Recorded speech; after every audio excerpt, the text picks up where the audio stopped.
Welcome to the Tow.Club Industry Podcast. Thank you for tuning in.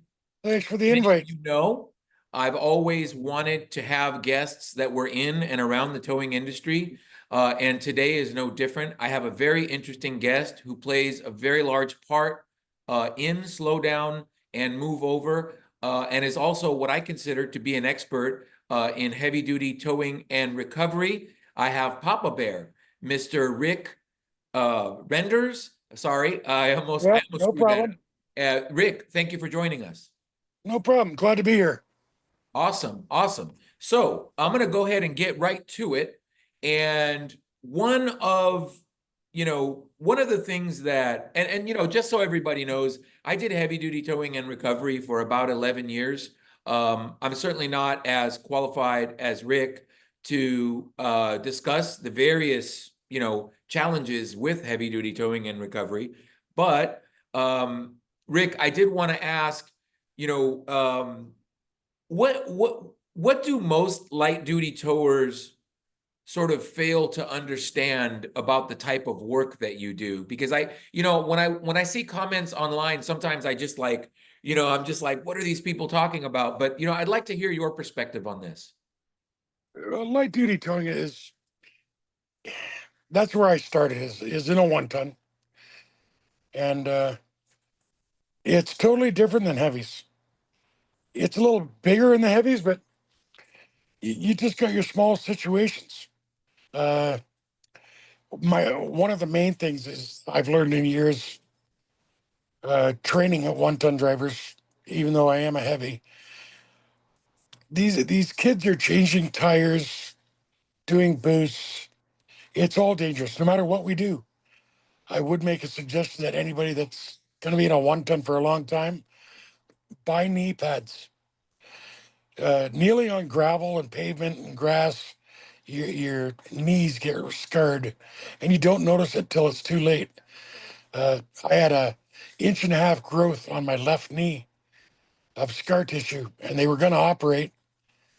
And then I went and bought a knee pad, and 6 months later, I went for another consultation, and he said, the scar's gone down over 3/4 of an inch. Just wear the knee pad. Uh, chains. These guys are using J hooks for winching.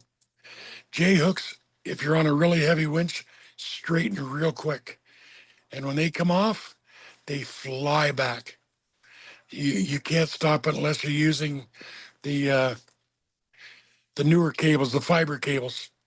I don't know what the actual name is because we don't have any up here. Mm. But if you use a steel cable and a J hook, you're bound for trouble. Unlocks I never got into uh, big time because I'm, like I said, I'm in the heavies now. But these new tools that are out there, the long bars, they're just phenomenal. Like I had to use one on my pickup truck on a vacation. I locked my truck and had to call in AAA to unlock it. He was Right, in my truck in 30 seconds. right. The uh, the heavy industry again is just totally different than 1 ton. It's been so long since I've been in a 1 ton. Sure. Yeah. I mean, it's the reason I asked that question was, oftentimes I spend a fair amount of time on social media looking at threads within the industry, Yep. comments and so forth. And, someone, someone who I know, let's say, to be a light duty guy, a guy that's towing cars and small pickups, Yep. so every once in a while they'll dip their toes, I should say, into the medium or heavy duty world, and the comments ensue, and it's not that they're always doing it wrong per se. It's just oftentimes, there are things that they will miss. And based on my own experiences, having done both, and currently my company, we only do private property towing and impound towing for Yep. parking violations.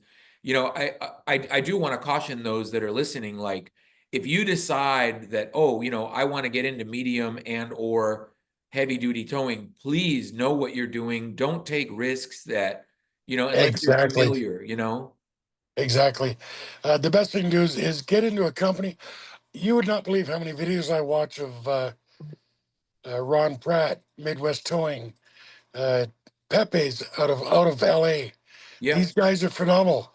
And for me to watch those videos, people say you've been in the industry 35 years, or at Ross is 35 years this September, 41 in the industry.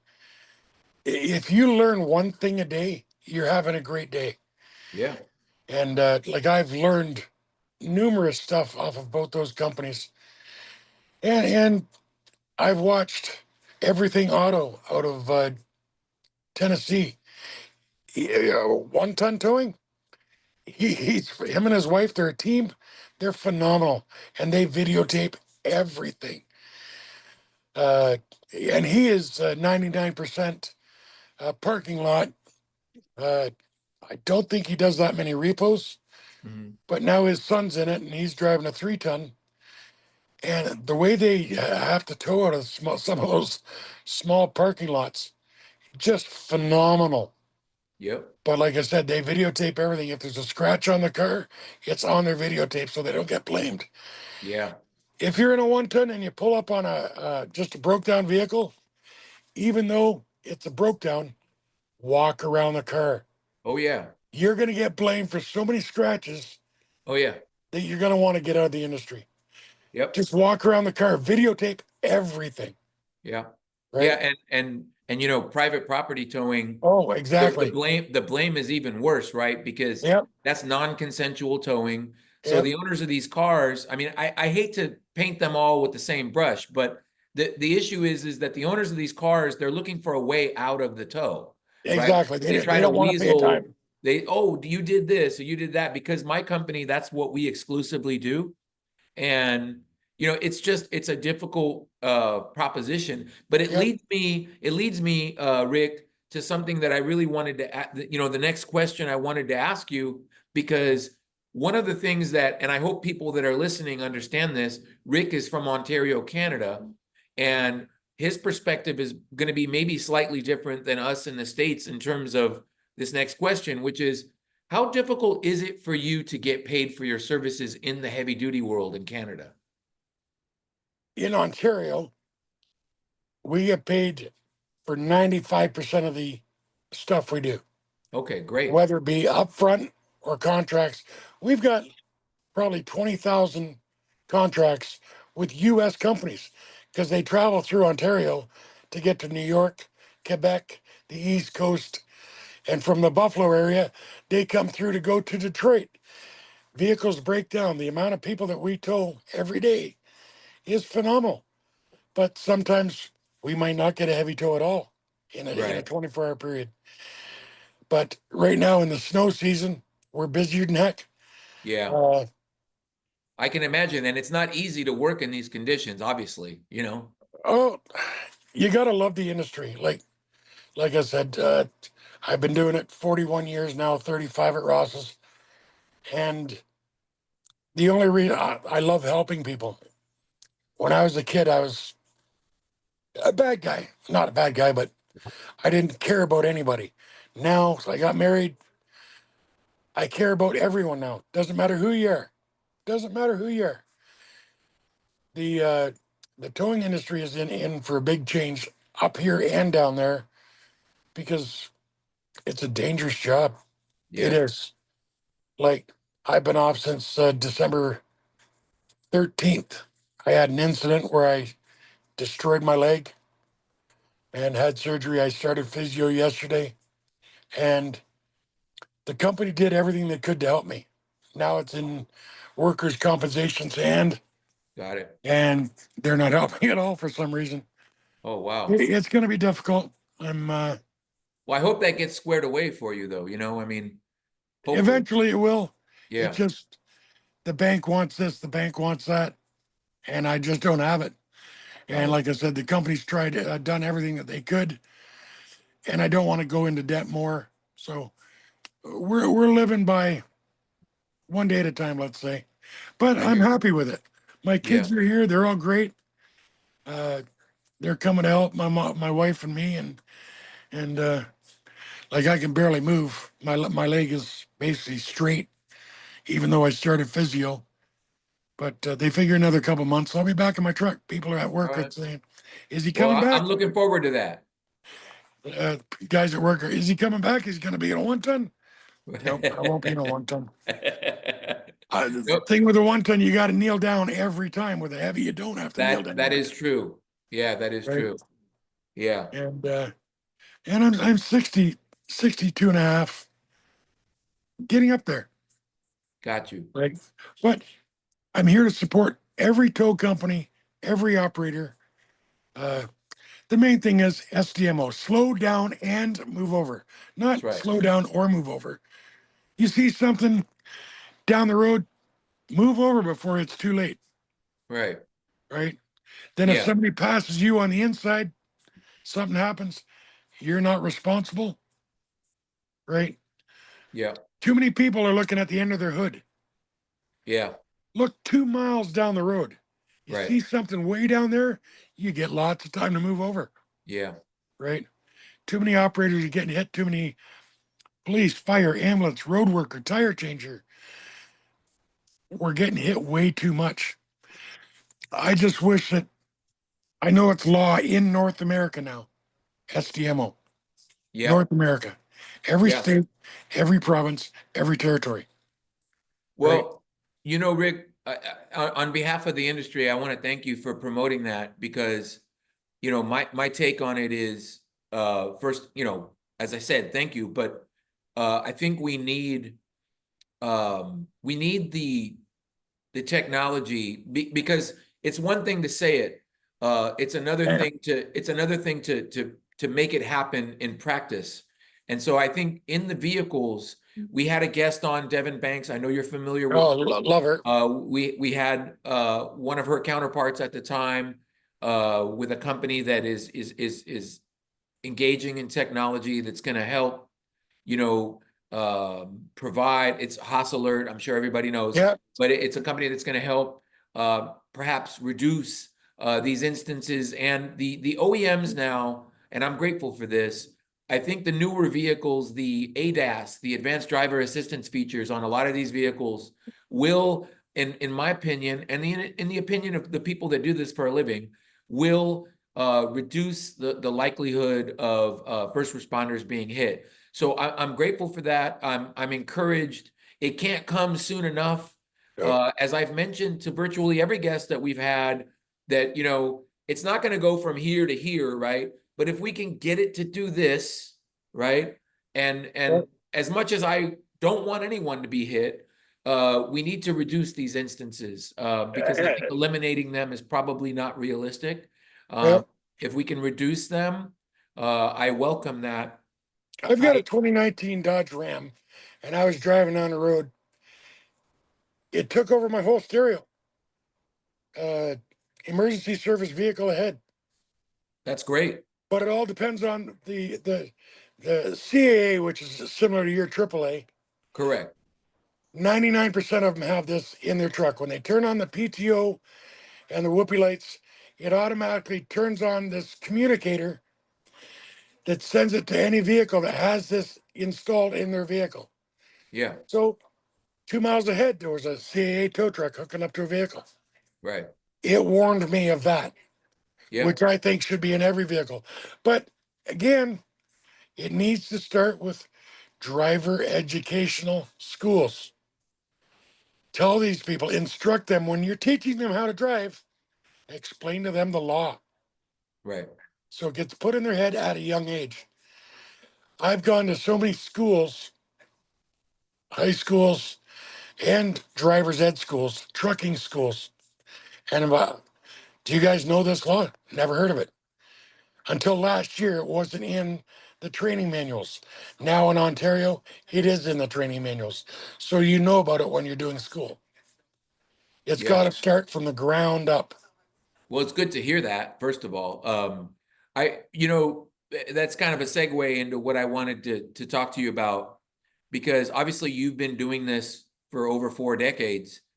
And the one thing that I really enjoy talking to people with experience because people with experience can give a perspective, prior to Yep. change and then subsequent to change.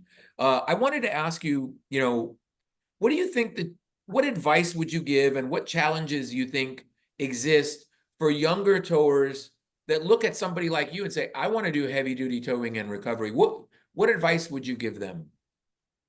Stay in the 1 ton for at least 2 years. Learn the weight of your tow truck and what you're towing.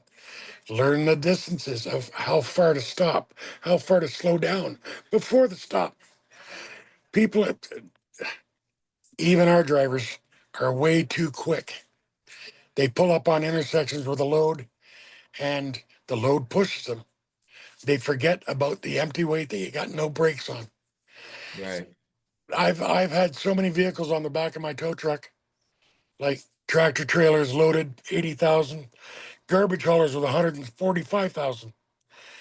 Supply the brakes to the trailer. Make sure They've they're got to learn working. how to run the brakes. That's the most important You thing. got to learn how to run the brakes on the way. Brake buddy, whatever. Whatever you need to do to make those brakes work. That's right. Learn about the trucks themselves so you Yep, understand supplying air, supplying yep, brakes, if nothing else to the trailer at least, right? Like, yep.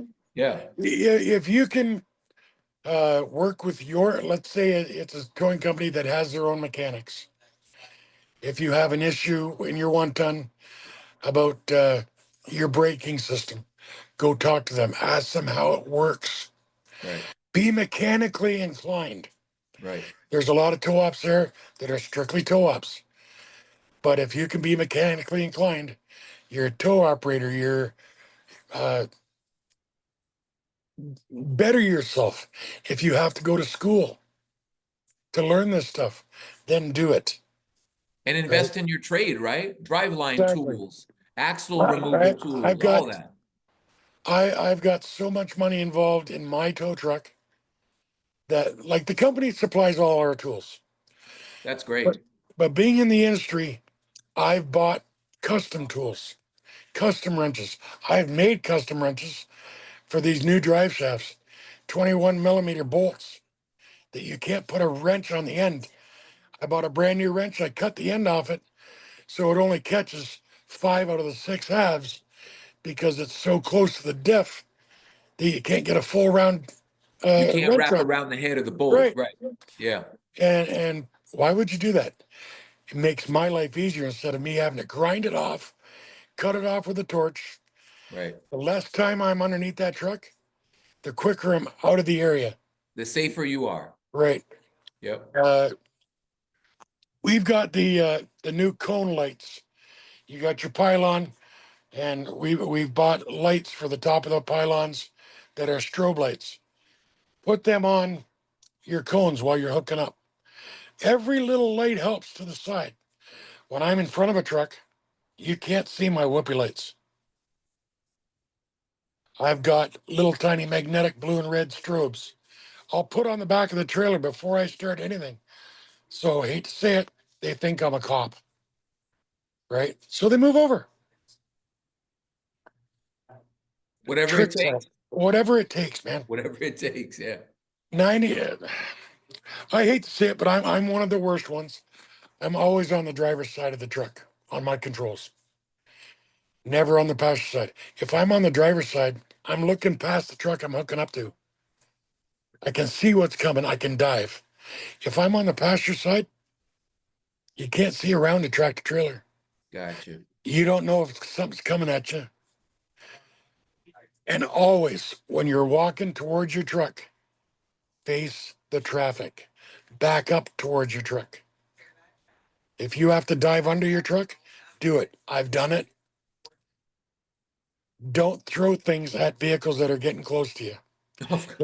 Yeah, Because if they wipe out, who's responsible, absolutely. right? They're going to hit your insurance policy. Yep. Not only hit your insurance company, Criminal charges. you're going to court. Yeah. Or jail. Yeah, Yeah.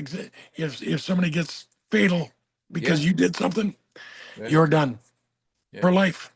Yep. And I hate to see any tow op go to jail over anything. Absolutely. The repo guys is where you got to watch out for. Oh, They yeah. got to watch themselves so much. We don't have a second amendment in Canada. We don't carry guns. Yeah. right? Yeah. We Um, don't in the we don't in the States either. I mean, we're in California, for example, but I know and I have seen in other states there are, repossession agents that carry they do carry, weapons, and and they have flak jackets on I mean because some of the that's a it dangerous is job, right? So it I is get it. up here. If we do a repo, the bailiff has to be on scene. Oh, They gotcha. have to do all the paperwork before we even touch the vehicle, and then I got to look at the VIN on their paperwork to make sure I'm getting the right vehicle. And with the economy the way it is right now, the repos are big, Oh, wow. huge. Well, Like I mean, at least for the operator, that makes it safer though, right? You got law exactly. enforcement on site. I mean, Yep. I gotta say, I mean, I don't know if that could ever happen in the States, but I if the banks could have an arrangement with law enforcement, like, hey, listen, we'll pay you to be on site to repossess this car. Yep. I mean, I think I would welcome that, Well, to be see, honest. up here, it's not a police officer. It's a bailiff. They Okay. don't carry guns. Oh, Uh, they just do what the courts ask them to do. If there's an issue, then they call the police, and the police are there within seconds. If got it, but if I wanted to call a police officer, 3, 4, 5, 6 hours. But it. if a bailiff calls them, it's instant. Yeah, no, I mean, and I can see that, and since we're on the subject of that, kind of like the next thing I wanted to ask you, because obviously we're in the software business, Yeah. and this is something that I ask pretty much every guest, but I wanted to ask, how has, if at all, like tech and software changed what you do, and is it a positive change, or would you say it's a negative change?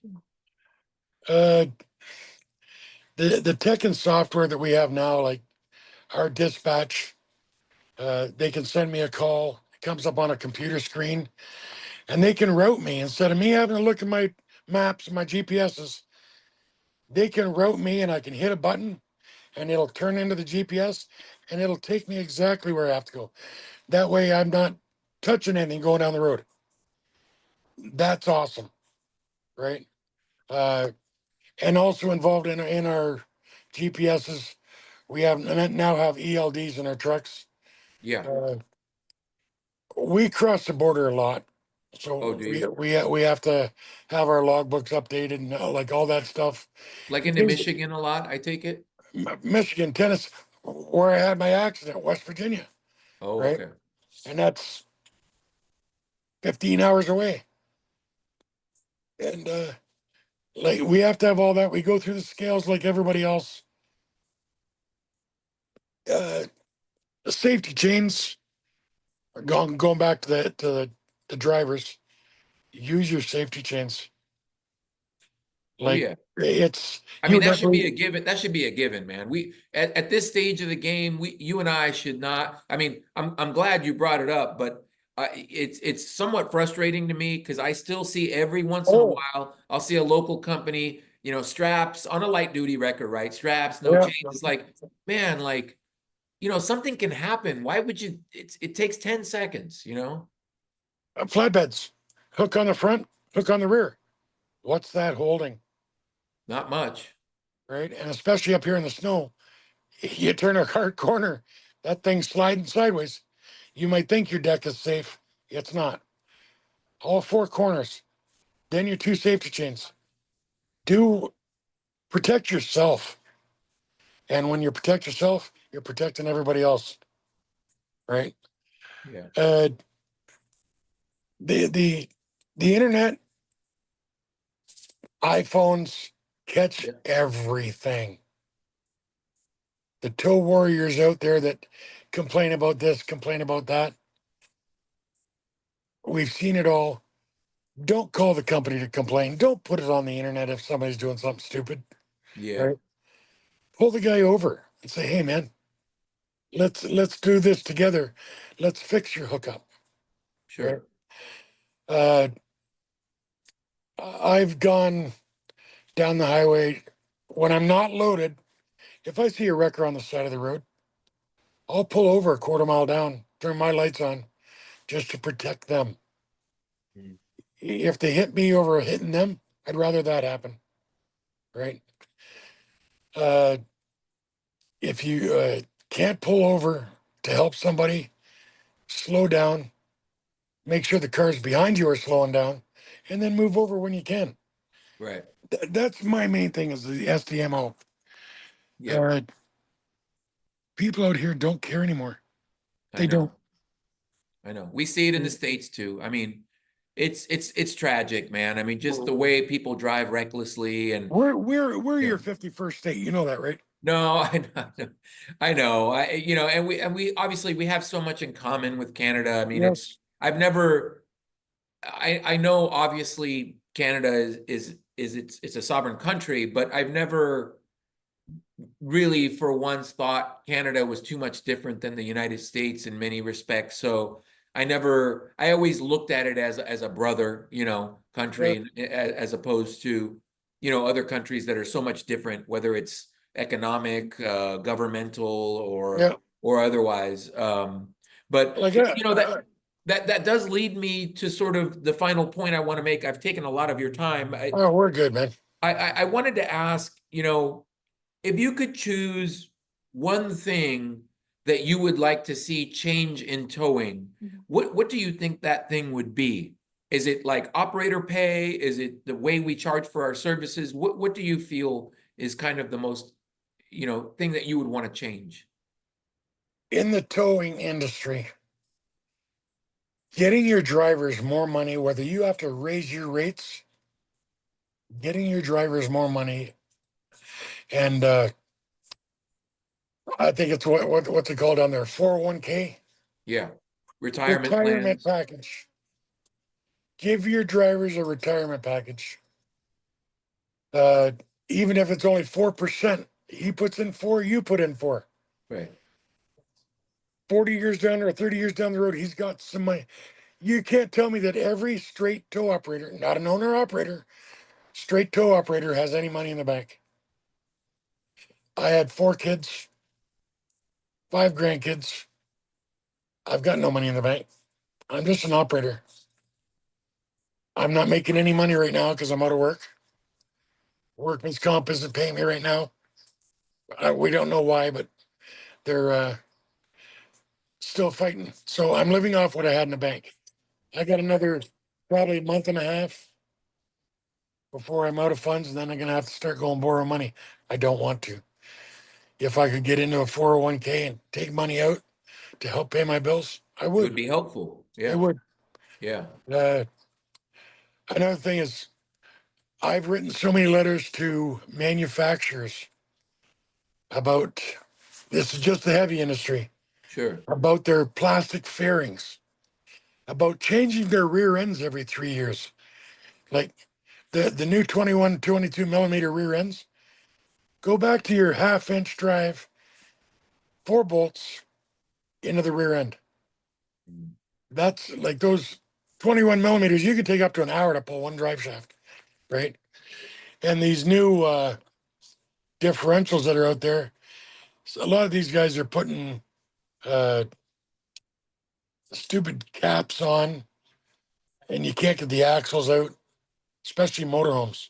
Got I've it. had to destroy guys' motorhomes chrome caps to get axles out because I'm Yeah. a So big they're boy. putting I can't. an axle cover, like a chrome or Yeah, stainless or whatever it is. Yeah.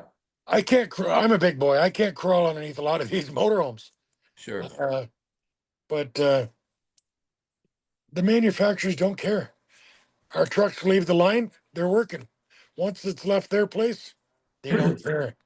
Yeah, I think you bring up a good point. The OEMs, whoever's building, whether it's RVs or Class 8 trucks, or they need to Speak to us. focus a little bit more on serviceability after the sale. Yep. Um, Unfortunately, even in automotive, we're kind of seeing repairability go by the wayside, and everything is sort of Computer, focused on replacement.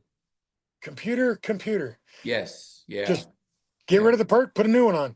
Yeah, yeah. It makes it tough. It does make the tower's job definitely more difficult. I talk to people. My background, Rick, is in auto body Yep. originally, and I still have family in the auto body industry, and vehicles are made with less internal structure parts. So the auto body shops are having to replace really large assemblies as opposed to being able to piece a repair. And so maybe there's an advantage in manufacturing. In fact, I would argue that there's definitely advantage in manufacturing because it's simpler for them, but they should consider repairability and serviceability for sure. Yeah. So These new Freightliners, I don't know if you've seen a lot of them. Their bumpers are 1 inch off the ground. yeah, For I've what? noticed a lot of tractors have very low fairings in the front. Yeah, Like, makes their job. You got to double and triple pick them get to the axles, and when you do that, the fairings on the back of the truck are almost into the trailer. So when you make a hard right or a hard left turn, the fairings are hitting the trailer, ripping them off. Who pays for that? Us, yeah. the towing industry. Yeah, and if you pull those fairings, you're going to add labor to the job, and I mean, it The gets. customer doesn't want to pay it. No, I know. I've Even had with experiences like that in the past. even with the videos of us taping, like pulling the fairings off, well, we didn't have to pull it. Like, why'd you do that? Well, it's either do that or got to buy it. Then you're going to be down for weeks waiting for parts and paint, Yeah, right? They don't look at that. and the They cost, want of course, right? So they want it from point A to point B as cheap as they can. Go out yeah, and buy a tow truck. Tell these yeah, companies, go out and buy a tow truck. yeah. We just got a new rotator, and what is it, 1,500,000 Wow. for a truck. Did you guys hear that? $1.5 million for a new truck. So Yep. And that goes to 75 ton. You go to the new M100 or the large NRCs, you're looking at 2 million bucks for a truck that's never going to get paid off, that's unbelievable. right? And the Yeah. resale value is through the roof on a tow truck right now. Like if you want to sell a heavy tow truck, it'll be sold the next day because they don't want to buy a new truck. That's what I've noticed in the market. Yeah, it's remarkable. Well, Rick, I really appreciate your time. No problem, sir. This has been a really illuminating conversation, and I want to thank you for all your contributions to the industry. We have many mutual, friends Yes, that have been we do. guests, and we appreciate it because we want people like you to contribute to the industry. So it should not go without appreciation. And for those of you listening that are in or want to be in the towing industry, somebody like Rick is somebody who you should be looking up to, who's entrenched in the industry, who's involved in slow down, move over, and who's always going to preach doing things correctly. Rick, I really appreciate you joining us. Thanks again. Anytime, sir. All Thanks right. for having me. All right, of course. And before I leave everybody, if you are not willing to know, please don't tow. Thanks again, There Rick. you go. I Be safe. appreciate it, man. No problem.